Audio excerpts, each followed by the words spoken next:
પંચમહાલ જિલ્લામાં નીટની પરીક્ષામાં ગેરરીતિના રેકેટનો પર્દાફાશ થયો છે. જય જલારામ સ્કૂલ આ એ જ સ્કૂલ છે જ્યાં એક શિક્ષકને રાતોરાત કરોડપતિ થવાની લાલચ ભારે પડી. આ છે તુષાર ભટ્ટ, જેઓ જલારામ સ્કૂલમાં શિક્ષક છે અને નીટની પરીક્ષા દરમિયાન તેને ડેપ્યુટી સુપ્રિન્ટેન્ડન્ટ બનાવાયો હતો. થોડા સમય અગાઉ તુષાર વડોદરામાં ક્લાસીસ પણ ચલાવતો. અને આ છે આરીફ વોરા. આરીફ ભાજપનો નેતા છે, જેના પર તુષારની મદદ કરવાનો પણ આરોપ છે. એટલે કે આરોપ એવો છે કે રાતોરાત કરોડપતિ તો આરીફને પણ બનવું હતું. અને આમને જુઓ, આ છે રોય ઓવરસીઝ નામની કંપનીના માલિક પરશુરામ રોય. તેઓને પણ એફઆઈઆરમાં આરોપી તરીકે દર્શાવાયા છે. રોય ઓવરસીઝ વિદ્યાર્થીઓને 30 દેશોમાં એડમિશન આપવાનું કામ કરે છે, જેમાં મેડિકલ એડમિશન, એન્જિનિયરિંગ એજ્યુકેશન તેમજ મેનેજમેન્ટ એડમિશન શામેલ છે. કોઈને જોડે ના, હું 1 રૂપિયા નથી લીધા. કોઈની જોડે આ કામ કર્યું નથી. અચ્છા, પણ હવે પોલીસ એફઆઈઆરમાં આપણું નામ છે, તો હવે આપ કઈ રીતે એને ડિફેન્ડ કરશો?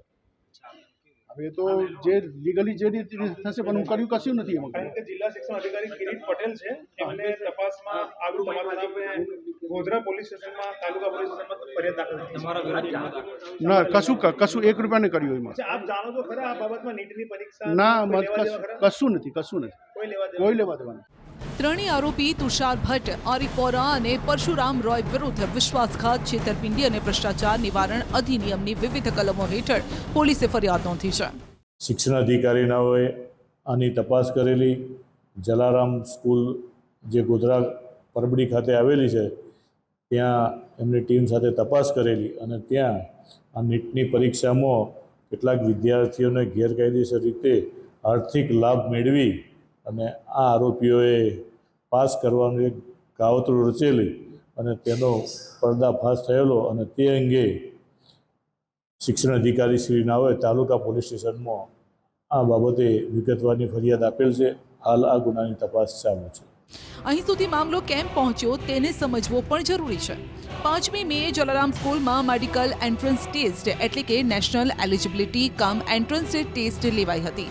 દાવો છે કે પરીક્ષા પહેલા તુષાર અને તેના સાથી આરોપીઓએ કેટલાક વિદ્યાર્થીઓને પરીક્ષામાં પાસ કરાવી આપવાની ગેરંટી આપી અને આ ગેરંટીના બદલામાં તેણે એક વિદ્યાર્થી સાથે 10 લાખ રૂપિયાની ડીલ કરી. અત્યાર સુધીની તપાસમાં એવું પણ સામે આવ્યું છે કે આરોપી તુષાર ભટ્ટે કુલ 6 વિદ્યાર્થી સાથે આવી ડીલ કરી, એટલે કે 1,10,00,000 રૂપિયા. જો કે આ આંકડો વધે તો પણ નવાય નહીં. આ પરીક્ષામાં સદર જે આરોપીઓ છે, તેઓએ પરીક્ષામાં જુદા જુદા ઉમેદવારોને એમના જે કોલ ડિટેલ્સમાં જે હતું, ચેટમાં જે ડિટેલ્સ હતી, જે યાદીઓ હતી, એ ઉમેદવારોને ઓએમઆરની અંદર પરીક્ષા પૂર્ણ થયા બાદ જ્યારે ઉમેદવારો ખાલી ઓએમઆર છોડી દે છે, ત્યારબાદ તેઓએ ઓએમઆરમાં ટીક કરાવવા માટે આ જે ષડયંત્ર રચેલું હતું. આરોપ છે કે પરીક્ષા દરમિયાન આરોપી તુષાર ભટ્ટે વિદ્યાર્થીઓને ઓએમઆર શીટ ખાલી રાખવા જણાવ્યું. ખાલી રાખેલી ઓએમઆર શીટમાં જવાબ તુષાર ભટ્ટ લખવાનો હતો. જો કે તેમના આ ષડયંત્રની કલેક્ટરને પહેલા જ જાણ થઈ ગઈ હતી, જેથી પરીક્ષાના દિવસે જલારામ સ્કૂલમાં એવો બંદોબસ્ત ગોઠવી દેવાયો કે ગેરરીતિ ન થઈ શકી. કલેક્ટરનો દાવો છે કે પરીક્ષામાં ગેરરીતિનું ષડયંત્ર રચાયું હતું, પરંતુ ગેરરીતિ થઈ ન હતી. ગઈ 5મી તારીખે નીટની પરીક્ષાનું આયોજન હતું. પંચમહાલમાં ગોધરા સિટીમાં એનું એક સેન્ટર હતું. આપણે એક બાતમી મળી હતી કે અમુક ગેરરીતિઓ થવાની ત્યાં શક્યતા છે. એના આધારે આપણે તાત્કાલિક ટીમો મોકલી આપી હતી. જિલ્લા શિક્ષણ અધિકારી અને એની ટીમ ત્યાં સ્થળ ઉપર હતી. આ લોકોએ તપાસ કરી ત્યાં અને કોઈ પણ પ્રકારની ગેરરીતિ ત્યાં થવા દીધી નહોતી. એટલે પરીક્ષા જે પૂર્ણ થઈ છે એ વ્યવસ્થિત રીતે પૂર્ણ થઈ છે. પણ જ્યારે ત્યાં સ્થળ ઉપર તપાસ કરી અમુક વિગતો એવી મળી છે જેના આધારે ફર્ધર તપાસની જરૂરિયાત હોય એમાં ગઈકાલે પોલીસ કેસ દાખલ કરવામાં આવ્યો છે. પરીક્ષાના દિવસે કલેક્ટરની સૂચના મુજબ ડીઓ પહેલાથી પરીક્ષા કેન્દ્ર પર પહોંચી ગયા.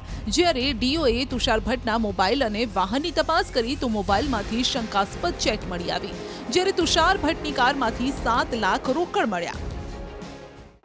હાલ જે યાદી મળેલી હતી અને જે એમની પાસે તુષાર ભટ્ટ વ્યક્તિએ જે કબલત એમનો જવાબ આપ્યો છે, તેમાં 6 વ્યક્તિની એમને એ કરેલું હતું અને વ્યક્તિ દીઠ તેઓના જણાવ્યા મુજબ 10 લાખ રૂપિયાની એમને આ જે નક્કી થયેલા હતા.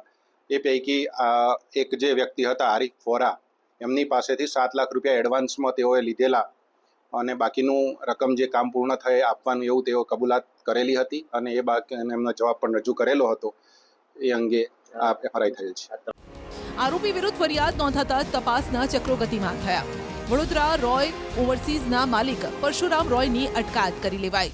પરશુરામ રોય તેઓને હાલ ફતેગંજ એમની ઓફિસમાંથી હાલ એમને સકમન તરીકે અટકાયતમાં એસઓજીએ લીધેલા છે અને આગળની જે તપાસ છે એસઓજી પંચમહાલ જિલ્લાને અમે કરશું. આગળ જે પંચમહાલ પોલીસ આ બાબતે એકચ્યુઅલી તપાસ કરી રહી છે અને એ લોકો જ આગળની તપાસ કરશે અને એમને આગળની જે પણ કાયદેસર કાર્યવાહી છે એ એમના તરફ કરવામાં આવશે અને જે પણ આરોપીના શું રોલ છે એ બાબતે આગળથી સિનિયર અધિકારીઓ તરફથી આપણને માહિતી. માત્ર અને માત્ર જે એફઆઈઆરમાં નામ છે એના આધારે આરોપીને અમે હાલ અરેસ્ટ કર્યા છે.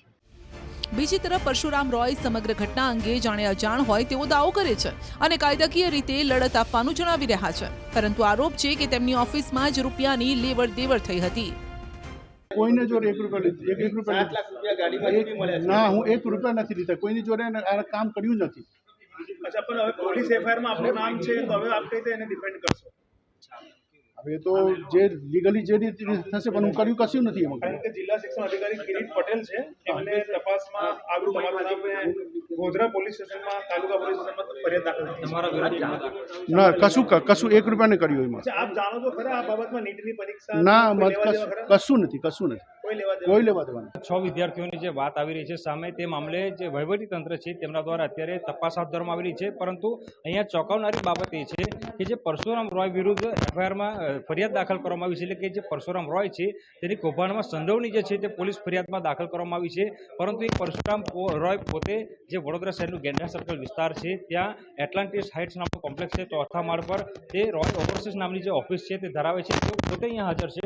તેમની સાથે ન્યૂઝ 18 ગુજરાતીએ જ્યારે વાત કરી ત્યારે તેઓ પોતે એવું કહી રહ્યા છે કે સમગ્ર કૌભાંડ છે તેનાથી તેઓ પોતે અજાણ છે.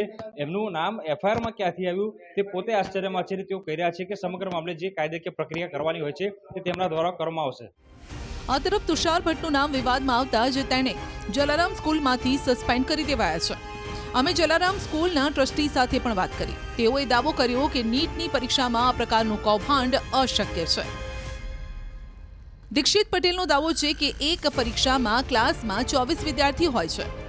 5 ને 20 કલાકે પરીક્ષા પૂર્ણ થાય છે. પરીક્ષા પૂર્ણ થતાં તાત્કાલિક નક્કી કરેલા રૂમમાં કેમેરા નીચે સ્ટાફે હાજર થઈ જવું પડે છે. કેમેરા સામે OMR શીટ છૂટી પાડવાની હોય છે. કેમેરા સામે OMR શીટની ગણતરી થતી હોય છે. કેમેરા સામે જ OMR શીટ સીલ પણ કરવાની હોય છે. NTAના માણસો તેના પર સહી કરી બેગમાં પેક કરે છે. આ પ્રોસેસ કરતા 1 કલાકનો સમય લાગે છે. જો કે આ બધું જ કેમેરાની દેખરેખમાં જ થતું હોય છે, એટલે કે OMRમાં છોડેલા પ્રશ્નોના જવાબ લખવા આ દરમિયાન તો શક્ય નથી. અને 1 કલાકના ટાઈમિંગની અંદર અહીંયાથી 5:20 પેપર પત્યા પછી પેપર બહાર નીકળ્યું 5:30. પેપર 5:30 નીકળ્યા પછી બહારથી સોલ્યુશન કર્યા પછી અંદર લાવવું એ અશક્ય છે, કારણ કે અહીં આગળ બધે જ CCTV કેમેરા લાગેલા હોવા છતાં અને કોઈ અંદર એન્ટ્રી આપવામાં આવતી નથી. ગેટ પરથી કોઈને, અને પોલીસનો બંદોબસ્ત પણ ફળવે જલાક હતો અને દર વર્ષે હોય છે, એટલે કોઈને એન્ટ્રી આપવી નહીં, કોઈને બહાર જવા દેવા નહીં, આવું નક્કી કરવામાં આવેલું છે. એટલા માટે બહારથી અંદર ના આવે ને અંદરથી બહાર કોઈ જઈ શકે નહીં. એટલે એ ભાઈએ કઈ રીતે, કઈ સિસ્ટમથી પેરેન્ટ્સને કન્વિન્સ કર્યા છે એ એક વિચારવાનો પ્રશ્ન પણ છે. ટ્રસ્ટી સાથે વાતચીત કરતા એ પણ સામે આવ્યું કે પરીક્ષાના છેલ્લા દિવસ સુધી તુષાર ભટ્ટ તેમની સાથે હતા, પરંતુ તેમને પણ ગેરરીતિની કોઈ ગંધ ન આવી.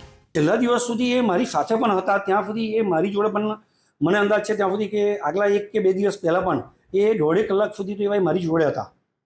તો એની અંદર કોઈ જગ્યાએ એમના પર એવો કોઈ કોલ આવ્યો નથી કે હું સાંભળું, મારા ટચમાં હતા તે વખત. ત્યાં સુધી એમની જોડે કોઈ એવો સંપર્કમાં આવ્યો નથી. અને બીજી વસ્તુ કે તુષારભાઈએ અહીં આગળ કંઈક સવારમાં 9:30 પોણા 10 તમને હાજર થઈ જવાનું હોય છે અમારા બધા સ્ટાફને. એટલે સવારના આવીને કેમેરા નીચે હતા, તો એક આ બનાવ કઈ રીતે બન્યો એક વિચારવા જેવું છે.